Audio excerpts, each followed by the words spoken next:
So AJ Lee is returning to WWE, and that rhymes, it must be true. And if she's not, WWE has made such a big faux pas that if it does come and go and we do not see this person, the internet is going to melt down. But I am pretty confident that she is about to pop up in WWE. And why?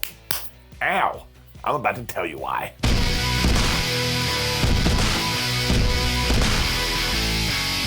Now, of course, the main reason is that WWE and AJ Lee had a chat and they've come to some sort of agreement of a contract. But that's me being a little bit facetious. And actually, when it comes to AJ Lee, she has such a fascinating history within the wrestling industry that it actually digs and goes quite deep. The first headlines, if you do not know, yes, AJ Lee is indeed the real-life wife of one CM Punk. And given that Seth Rollins keeps screwing over CM Punk in the WWE storyline, and that as of Raw, Becky Lynch, who is Seth Rollins' wife, came out and said, "Ha ha, Punk, nobody likes you because you're horrible and nobody cares about your family," we have planted the seeds for a mixed tag at Wrestlepalooza, which I think is going down on September 20th. And sure, maybe it's Rhea Ripley, and maybe it's Nikki Bella, but it's absolutely not. It is 100% AJ Lee. And given that this week's episode of SmackDown is in Chicago, which is where CM Punk and AJ live, she's going to be on the show, she's going to be mentioned on the show, or we'll make it very clear that she is going to be at that pay-per-view. Listen, she has quite the fan following, and everybody is going to lose their damn minds. Understandably so. Say what you want about Becky Lynch's heel turn as well. This is some of the best work she had done. And it also does kind of tie into the overall story because Seth Rollins did screw over CM Punk at WrestleMania. He did screw him over at SummerSlam, and now he just did it again in Paris. So if all of a sudden you do have a husband and wife team coming at you and you know that your wife used to wrestle like 10 years ago, I mean, who are you going to call, man? It's basically the Ghostbusters. I'll also go on to say that I thought Becky and Punk's chemistry was so good, I think they should main event WrestleMania. A somewhat joke that I made on the internet, of course, people thought I was serious. But here is the bigger deal, and actually what AJ Lee could do past Wrestlepalooza. She will make a return to the ring, and because people have been clamoring for that for years, well, it's going to make a lot of noise. Now, yes, people have been asking about this for ages, and of course that did increase when CM Punk returned, because there absolutely was a time when it felt like CM Punk was never going to get back to the ring, and therefore AJ Lee was never going to get back to the ring. But as soon as Punk did come back at that Survivor Series, well, you started stroking your beards, and you started saying to yourself, how many times have we seen the unthinkable go down in sports entertainment? So surely at one point AJ Lee will get the itch. WWE will say, damn it, come and scratch it. It is massive though, because of course Punk these days is one of the biggest dudes on the entire roster. So you have to imagine when AJ Lee comes back, she will have a similar sort of nostalgia. So she too could probably place herself right up the card. Aside from a healthy dose of nostalgia, it is important to remember the time and place AJ Lee did exist within WWE. And it was when you were a female talent, my gosh, you had to scratch and claw for everything. You may have seen the story that's done the rounds numerous times. They were even told, the women performers that is, by WWE management, you're not allowed to fight like the guys, and in fact you basically have to scrap like cat fight, whatever you want to say. That is so absolutely redonkulous. Imagine you did join wrestling to be a wrestler, and then you were told to actively not do that, even if you knew deep down your tum-tum you were better than some of the guys on the damn card. Well, quite rightfully, that's going to piss you off. I think AJ Lee got quite pissed off. Because you have to assume that she was subjected to this as well. Actually, you can go back to Payback 2013, when she had this match with Caitlyn of all people, if you remember her, and people on that there internet still talking about today. Like, I'm sure if you compared it to a 2025 match, it doesn't hold up, but given the marginalization that she did have to deal with, well, they went out there and they kicked each other's ass. I mean, you could just tell she didn't want to do any of the divas nonsense or anything like that, so she was actually trying to get around it. I think this is a huge reason a large part of the fan base were like, man, well, she's really cool. We should follow her and see what she's going to do. It also meant she was able to raise slightly higher than most because also she had the character and promo stuff down. Do you remember when she was the general manager of Raw and she was basically feuding with CM Punk and she was feuding with Daniel Bryan? And do not forget, she was the person that Daniel Bryan kissed before he did get his head kicked off by Sheamus at WrestleMania when he was beaten 18 seconds. Daniel Bryan then blamed AJ Lee and that all kicked off. It was actually some entertaining television with a few parts that made you want to die inside, because back then WWE couldn't help themselves. I suppose you could describe her persona back then as some sort of schizophrenic loon, but because she did play it so well, and because again the audience got behind her, every now and then she got one over her male counterparts too. Like poor Daniel Bryan got slapped a few times. Shouldn't actually say poor because he most definitely deserved it. That really never happened back then because, of course, the women were always fighting from underneath. And on one show, she actually threw CM Punk and Daniel Bryan through a table when, of course, we have to talk about her own pipe bomb, which actually doesn't get talked about enough these days. Now, of course, the only reason people use pipe bomb in 2013 is because CM Punk, her husband, had done it 2 years earlier.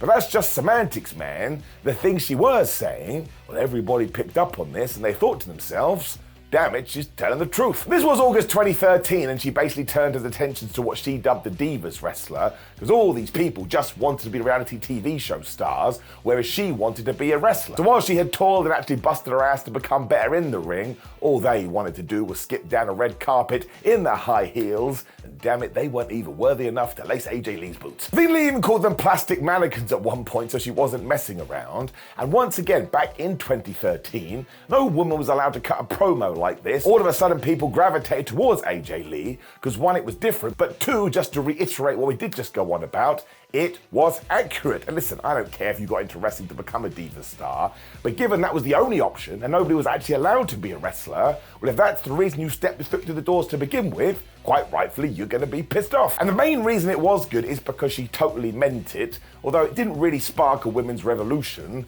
which of course did happen 2 years later. And who helped be responsible for that? None other than AJ Lee. Because Stephanie McMahon in 2015 did tweet out that she respected Patricia Arquette for standing up in front of a room of her peers and saying, we need equal pay for women.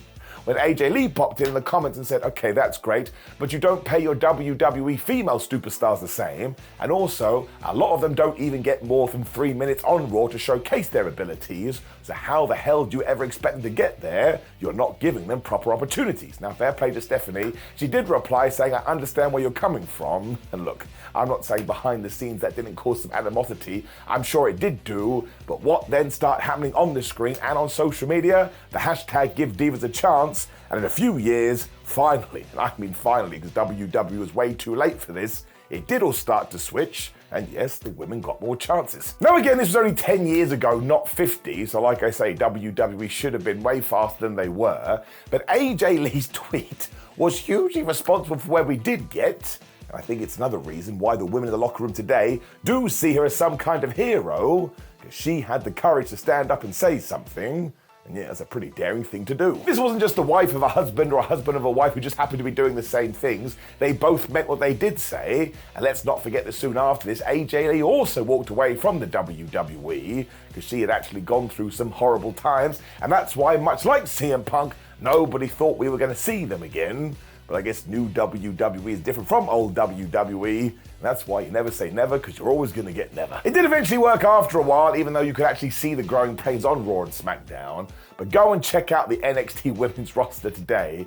I mean, there are dozens and dozens of people that could be called up tomorrow, and they'd probably go on to become super duper massive stars. Lee's last match as well was at WrestleMania 31 when she did team up with Paige to take on the Bellas. And this is another reason why she probably was so fed up with it, because her match was given 5 minutes. In case you're interested, the next shortest match was just shy of 14 minutes. So if you were sat there and you done that tweet and you sort of make all this noise, you're a bit like, well, nothing is changing, man.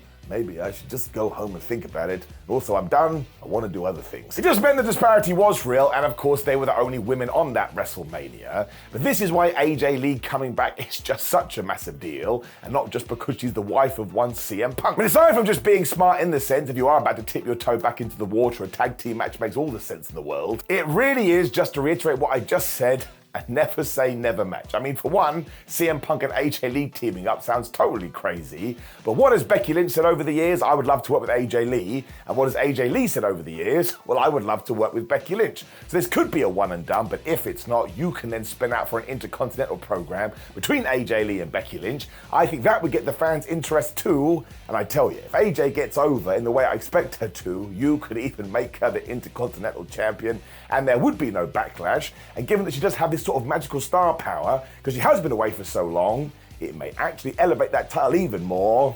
again, look at that US women's title on SmackDown. Let's never do anything like that again. You've also got the massive sense of intrigue, which is going to draw people in, because yes, AJ Lee has been away for over a decade, so how is she going to adapt to a 2025 wrestling world? Am I actually going to use Trish Stratus as an example here? Because she was kicking ass in like 2002, and she came in and said, man, well now you're going to give me the opportunity, I'll show you what I can do, and I bet you AJ Lee is exactly the same. There is no way she's going to drop the ball. She's going to want to make a point, and she's going to want to make sure to put a full stop on it. But I don't think WWE will do this come Wrestlepalooza, but I think it has so much interest and so much bizarreness to it in a positive way. It could even main event the show, but yeah, it'll probably be slap bang in the middle instead. But in terms of taking that pay-per-view PLE ESPN debut and making it something so many people are going to want to tune in for, well, that is actually probably going to be the match that does it.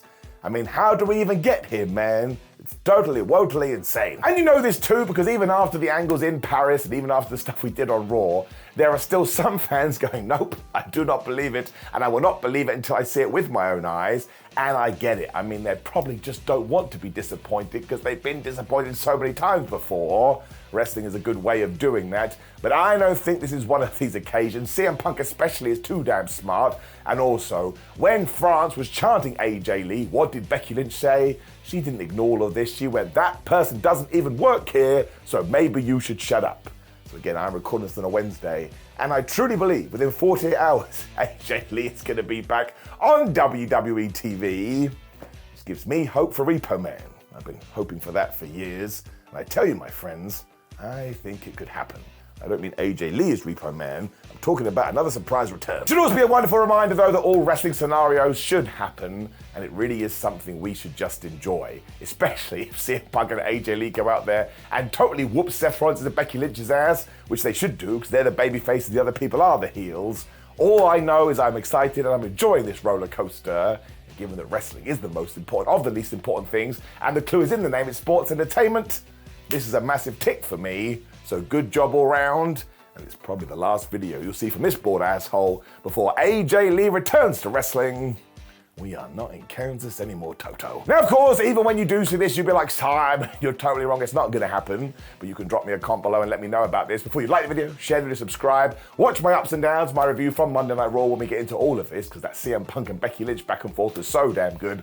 Otherwise, my friends, I will be back on Saturday to up, throw down for SmackDown. So then we'll know. If I'm wrong, you can laugh at me, but I'm pretty damn confident. See you soon.